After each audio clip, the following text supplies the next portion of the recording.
G Kannada news. ನಾನು Divyashree Das. Silicon city ಬೆಂಗಳೂರಿನಲ್ಲಿ ಜೆಸಿಬಿಗಳ ಗರ್ಜನೆ ಜೋರಾಗಿದೆ. ಕೆರೆಯ ಜಾಗ ಒತ್ತುವರಿ ತೆರವು ಕಾರ್ಯಾಚರಣೆಯನ್ನ ಮಾಡಲಾಗಿದೆ. ಕೆರೆ ಜಾಗದಲ್ಲಿ ನಿರ್ಮಿಸಿದಂತಹ 100 ಮನೆಗಳ ನೆಲಸಮ ಆಗಿದೆ. ರಾಯಸಂದ್ರ ಕೆರೆ ಜಾಗ ಒತ್ತುವರಿ ತೆರವು ಕಾರ್ಯಾಚರಣೆ ಇದು.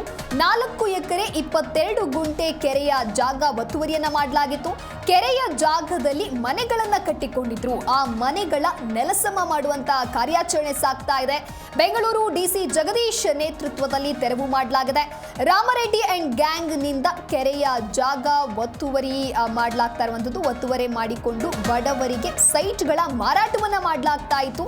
ಹಾಗಾಗಿ ಅವರ ಕಣ್ಣು ಮುಂದೆಯೇ ಕಟ್ಟಡಗಳ ನೆಲಸಮ ಮಾಡಲಾಗಿದೆ. ಒಂದು ಕಡೆ ಜನರು ಕಣ್ಣೀರಿಟ್ಟಿದ್ದಾರೆ. ದೊಡ್ಡನಾಗಮಂಗಲ ಸರ್ವೆ ನಂಬರ್ 54ರಲ್ಲಿನಂತ ಕೆರೆ ಜಾಗದಲ್ಲಿ ಏನು ಮನೆಗಳನ್ನ ಕಟ್ಟಿಕೊಂಡಿದ್ರು, ಆ ಮನೆಗಳ ಡೆಮಾಲಿಷ್ ಮಾಡುವಂತ ಕೆಲಸ ಆಗಿದೆ.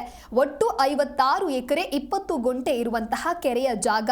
ಉಪವಿಭಾಗ ಅಧಿಕಾರಿ ವಿಶ್ವನಾಥ್ ಸೇರಿದಂತೆ ಕಂದಾಯ ಇಲಾಖೆ ಅಧಿಕಾರಿಗಳು ಕೂಡ ಉಪಸ್ಥಿತರಿದ್ದರು.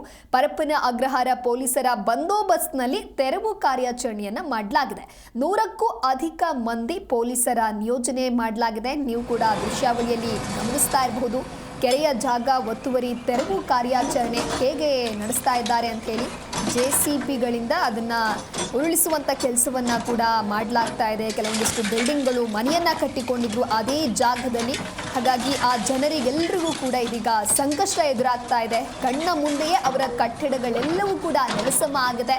ಜನರು ಕಣ್ಣೀರಿಡ್ತಾ ಇದ್ದಾರೆ. ಒತ್ತುವರಿ ಮಾಡಿಕೊಂಡು ಬಡವರಿಗೆ ಸೈಟ್ಗಳ ಮಾರಾಟವನ್ನ ಮಾಡಲಾಗ್ತಾ ಇತ್ತು. ಹಾಗಾಗಿ ರಾಮರೆಡ್ಡಿ ಅಂಡ್ ಗ್ಯಾಂಗ್ನಿಂದ ಕೆರೆ ಜಾಗ ಒತ್ತುವರಿಯನ್ನು ಮಾಡಲಾಗಿತ್ತು. ಜೊತೆಗೆ ಬೆಂಗಳೂರು ಡಿಸಿ ಜಗದೀಶ್ ನೇತೃತ್ವದಲ್ಲಿ ಸದ್ಯ ತೆರವು ಕಾರ್ಯಾಚರಣೆ ಮಾಡಲಾಗಿದೆ.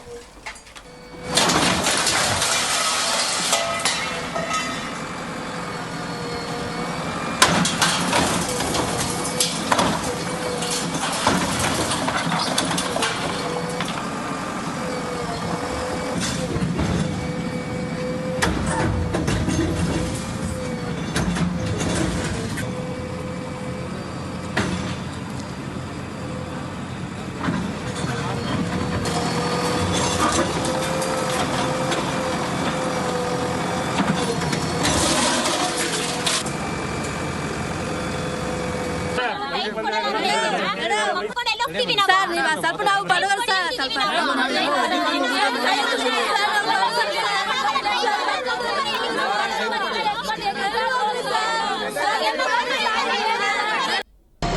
ಬನ್ನಿ ಒಂಚೂರಿಂದ ಹಿಂದೆ ಬನ್ನಿ.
ಸರ್, ನಾವು 10 ವರ್ಷ ಮುಂಚೆ ಪೀಣ್ಯದಲ್ಲಿ ಇದ್ವಿ ಸರ್. ಬಾಡಿಗೆ ಕೊರೋನಾ ಟೈಮಲ್ಲಿ ಬಾಡಿಗೆ ಕಟ್ಟೋಕ್ಕಾಗಲಿಲ್ಲ.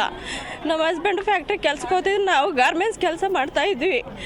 ಕೆಲ್ಸಕ್ಕೆ ಹೋಗೋಕ್ಕಾಗ್ತಿಲ್ಲ ಅಂತ ಹೇಳ್ಬಿಟ್ಟು ನಮ್ಮ ಅಮ್ಮವ್ರು ಇಲ್ಲ 6,000 ಯಾರೋ ಟೈಲರ್ ಅಂತ ಮಾರಿದ್ರು. ನಮಗೆ 6 ಲಕ್ಷಕ್ಕೆ ಮಾರಿದ್ರು.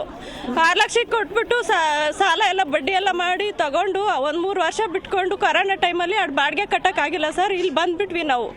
ಇಲ್ಲಿ ಬಂದುಬಿಟ್ಟು ಸಾಲ ಮತ್ತೆ ಬಡ್ಡಿ ಎಲ್ಲ ಮಾಡಿಬಿಟ್ಟು ಇನ್ನೂ ಬಡ್ಡಿ ಇದೆ ಸರ್. ನಮಗೆ 5% ಬಡ್ಡಿ ತಗೊಂಡು ಮನೆ ಕಟ್ಟಿದ್ದೀವಿ ಸರ್. ನಾವಿಲ್ಲಿ ಗಾರ್ಮೆಂಟ್ಸಲ್ಲೇ 3 ವರ್ಷ ಕೆಲಸ ಮಾಡಿಬಿಟ್ಟು ಇವಾಗ ಫುಲ್ ಬ್ಯಾಕ್ ಪೇನ್ ಆಗಿ ಮತ್ತೆ ನಾವು ಇಲ್ಲಿ ಅಂಗಡಿ ಹಾಕ್ಕೊಂಡು ಟೀ ಅಂಗಡಿಯಲ್ಲಿ ಕೆಲಸ ಮಾಡಿಕೊಂಡು ಇದು ಮಾಡ್ತಾ ಇದ್ದೀವಿ. ಬಂದು ಏನೋ ದುಡ್ಕೊಂಡು ತಿಂತಾ ಇದ್ದೀವಿ.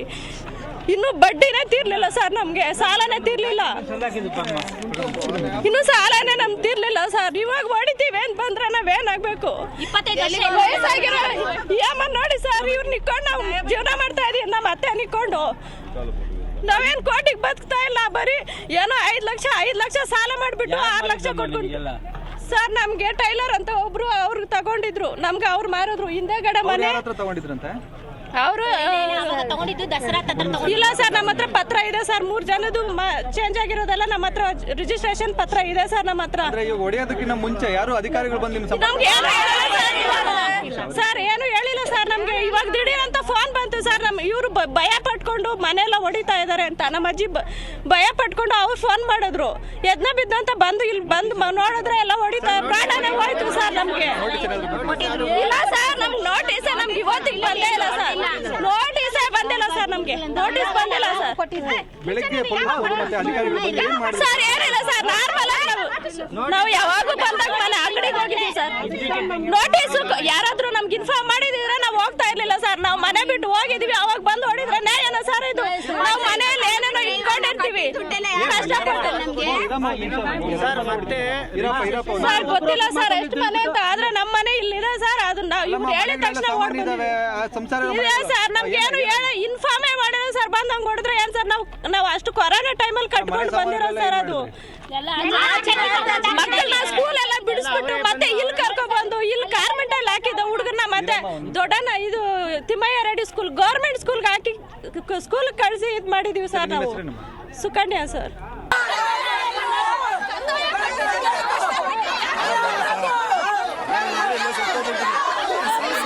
ಸಿಟಿ ಬೆಂಗಳೂರಿನಲ್ಲಿ ಜೆಸಿಬಿಗಳ ಘರ್ಜನೆ ಜೋರಾಗಿದೆ. ನೀವು ಕೂಡ ದೃಶ್ಯಾವಳಿಯಲ್ಲಿ ಗಮನಿಸ್ತಾ ಇರಬಹುದು. ಸಾಕಷ್ಟು ವರ್ಷದಿಂದ ಮನೆಯನ್ನ ಕಟ್ಟಿಕೊಂಡು ಆ ಮನೆಯಲ್ಲಿ ವಾಸಿಸ್ತಾ ಇದ್ದ ಜನರ ಕಥೆ ಏನು ಅಂತ ಹೇಳಿ, ಏನ್ ಮಾಡಬೇಕು ಈಗ ಜನ? ಮನೆಯನ್ನ ಕಳೆದುಕೊಂಡು ಎಲ್ಲಿಗೆ ಹೋಗಬೇಕು? ಅವರ ಸಣ್ಣ ಪುಟ್ಟ ಮಕ್ಕಳಿರ್ತಾರೆ, ಹಾಗಾಗಿ ಅವರಿಗೆ ದೊಡ್ಡ ಪ್ರಶ್ನೆ ಕಾಡ್ತಾ ಇರುವಂತದ್ದು ಎಲ್ಲಿಗೆ ಹೋಗೋದು ಅಂತ ಹೇಳಿ. ಯಾಕೆ ಈ ರೀತಿಯಾದಂತಹ ನಿರ್ಧಾರವನ್ನು ತೆಗೆದುಕೊಂಡಿದ್ರು? ಅಥವಾ ಇದಕ್ಕೆ ಸಂಬಂಧಪಟ್ಟಂತೆ ಮೊದಲೇ ಏನಾದರೂ ನೋಟಿಸ್ ನೀಡಿದ್ರ, ಅಥವಾ ನೋಟಿಸ್ ನೀಡದೇನೆ ಈ ಕಾರ್ಯಾಚರಣೆಯನ್ನ ನಡೆಸ್ತಾ ಇದ್ದಾರೆ ಅನ್ನೋದು ಇನ್ನೂ ಕೂಡ ಗೊತ್ತಿಲ್ಲ. ಒಟ್ಟಾರೆಯಾಗಿ ರಾಯಸಂದ್ರ ಕೆರೆ ಜಾಗ ಒತ್ತುವರಿ ತೆರವು ಕಾರ್ಯಾಚರಣೆಯನ್ನ ಮಾಡಲಾಗ್ತಾ ಇದ್ದು, ಅಲ್ಲಿರ್ತಕ್ಕಂತಹ ಜನರು ಕಣ್ಣೀರು ಹಾಕ್ತಾ ಇದ್ದಾರೆ. ಜನರ ಮುಂದೆನೆ ಅವರ ಮನೆಗಳ ನೆಲಸಮವಾಗಿದೆ.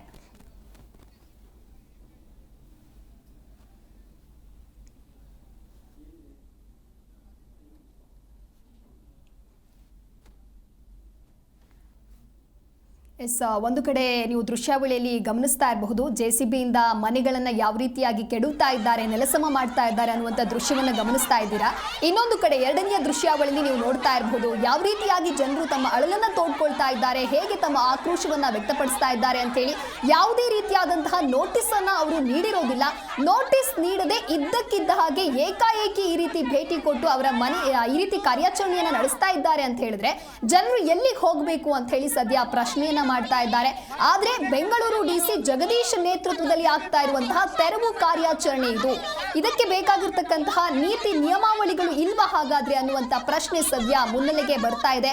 ನೋಟಿಸ್ ಅನ್ನ ಕೊಟ್ಟು ನಂತರದಲ್ಲಿ ಏನಾದ್ರೂ ಒತ್ತುವರಿ ತೆರವು ಆ ಜಾಗವನ್ನ ಕಾರ್ಯಾಚರಣೆ ಮಾಡಿದ್ರೆ ಅದು ಸರಿ ಅಂತ ಹೇಳ್ಬೋದು. ಆದ್ರೆ ನೋಟಿಸ್ ಇಲ್ಲದೆ ಈ ರೀತಿಯಾದಂತಹ ನಿರ್ಧಾರವನ್ನ ಯಾಕೆ ತೆಗೆದುಕೊಂಡ್ರು ಅಂತ ಹೇಳಿ, ಏಕಾಏಕಿ ಈ ನಿರ್ಧಾರವನ್ನ ತೆಗೆದುಕೊಂಡಿರೋದ್ರಿಂದ ಆ ಜನರು ಇವಾಗ ಎಲ್ಲಿ ಹೋಗಿ ಬದುಕಬೇಕಾಗತ್ತೆ, ಎಲ್ಲಿ ಹೋಗಿ ವಾಸ ಮಾಡಬೇಕಾಗತ್ತೆ ಅಂತ ಹೇಳಿ ತಮ್ಮ ಆಕ್ರೋಶವನ್ನ ಒಂದು ಕಡೆ ಜನರು ವ್ಯಕ್ತಪಡಿಸ್ತಾ ಇದ್ದಾರೆ.